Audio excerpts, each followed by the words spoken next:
হাজারো মানুষের স্বপ্ন, সম্ভাবনা ও নির্ভরতার প্রতি প্রবাসী একজন সফল শিল্প উদ্যোক্তা আলহাজ আবুল বশর। 27 নভেম্বর বুধবার সকাল 11টায় শাহ আমান আন্তর্জাতিক বিমানবন্দরে আবুধাবি থেকে নিজ মাতৃভূমি পটিয়া স্বদেশ আগমন করেছেন।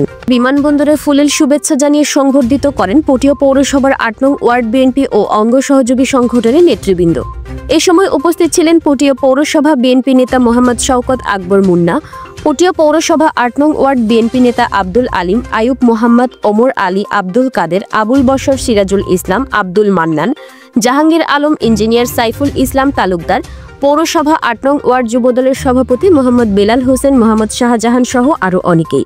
এ সময় উপস্থিত নেতৃবৃন্দরা বলেছেন, আলহাজ আবুল বশর সাহেবের স্বদেশে আজকে আসার কারণে আমরা শাহ আমানত বিমানবন্দরে পটিয়া পৌরসভা 8 নং ওয়ার্ড বিএনপি, যুবদল, ছাত্রদল, কৃষক দল, শ্রমিক দল এবং আমাদের অর্থ ওয়ার্ডের মসজিদ কমিটির সদস্যরা আমরা একত্রিত হয়েছি। আমরা ওনাকে ফুলেল শুভেচ্ছা জানাচ্ছি।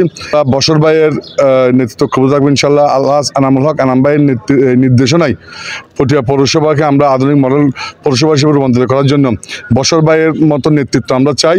আমাদের প্রাণপ্রিয় নেতা, আমাদের বড় ভাই আলহাজ বশর সাহেব আসার জন্য যে উনি এসেছেন, তার জন্য ওনাকে আমরা সম্বর্ধনা দেওয়ার জন্য পটিয়া পৌরসভা 8 নম্বর ওয়ার্ডের দক্ষিণ গোবিন্দারকিল রহমতুল্লাহ সুন্নিয়া কেন্দ্রীয় শাহেদ আহমুদ্দিদের পক্ষ থেকে এবং 8 নং ওয়ার্ডের পক্ষ থেকে, বিএনপির পক্ষ থেকে, ছাত্রদল, যুবদল, কৃষক দল, শ্রমিক দলের পক্ষ থেকে আমরা বশর ভাইকে সম্বর্ধনা দেওয়ার জন্য আপনার চট্টগ্রাম এয়ারপোর্টে এসে শাহ আমানত বিমানবন্দরে এসে তাকে সম্বর্ধনা দেওয়ার জন্য আমরা এসেছি।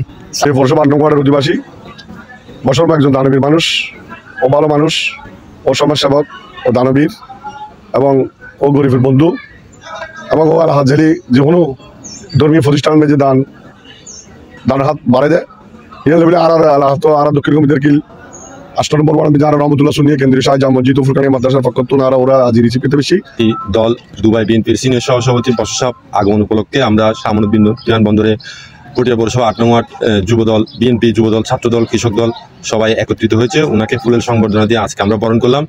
আগামীতে উনি পটিয়া পৌরসভার সেবক হিসেবে আমরা ওনাকে দেখতে চাই। উনি একজন দানবীর মানুষ, সমাজসেবক মানুষ। উনার অনেক অবদান আমাদের পটিয়া পৌরসভায় আছে। উনি একটা অঙ্গীকারবদ্ধ হয়েছেন আমাদের পটিয়া পৌরসভাকে মডেল পৌরসভা হিসেবে উনি রূপান্তর করবেন এবং আমাদের প্রিয় নেতা আলহাজ এনামুল হক এনামের নেতৃত্বে আমরা সবাই ঐক্যবদ্ধ।